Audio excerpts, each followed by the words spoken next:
Hi, so we're moving away from the weekly videos in futures now because things are fairly busy for us. So instead we're going to move to a model of termly updates. So I want to talk to you a little bit about what Year 9 have been doing up to this point and where we're heading. Year 9 in futures have been doing a topic on identities and diversity. Basically, a simple title for the topic is Britishness. And we start with this premise that Americans are pretty good at being American, and we're not so good at being British.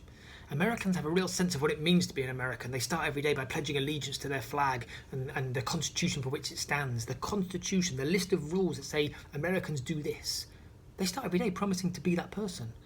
They have a strong sense of identity. And what I wanted to explore with our students was, do we have a sense of identity?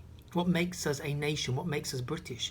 And how challenging might that be to do that? So we start exploring what it means to live in a diverse society. And is diversity an opportunity or is it a challenge? And we talk about whether the media help with that diversity and that community cohesion, or are the media dividing us more than they're uniting us? The kind of stuff that you could do to support with this, chat about the stuff that we see in the news. There's so much going on right now, from the Black Lives Matter movements to there's so much that's relevant to us as a nation, with our lockdowns, with our national approach, with the devolved approach of different countries, whether it be Wales, Scotland, or England. Have conversations with them about the things that are happening around them and how it affects our view of our country. Ask them about their opinion on stuff like what happened in Bristol, putting the Colston statue down. Do they believe in the cause? Do they believe in the actions? Is it okay? Is there a line when you're protesting, or is everything up for grabs if the cause is just enough? These are interesting conversations to have, and they help us to start to forge a sense of where we land on an issue. What I'm not asking you to do is say, sit down and let me tell you what I think. Please don't just lecture your kids on what they should think and what you think.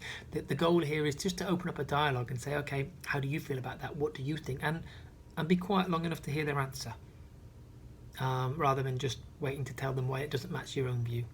We're going to carry on with this topic, reflecting on our nation and what it means to be British, and then we're moving into a second topic later in the term called global responsibility. And in this topic we're going to say, well, there's stuff that happens around the world, and our one question is it our problem? When stuff happens around the world, should we help, or do we go, look, I feel really bad, but we've got our own issues right now, this is not our problem?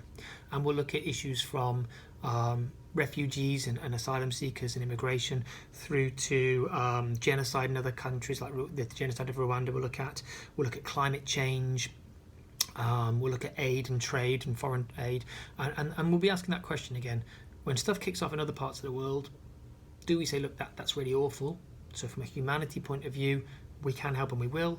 Or do we say, look, I feel bad, but that doesn't mean it's our obligation to help?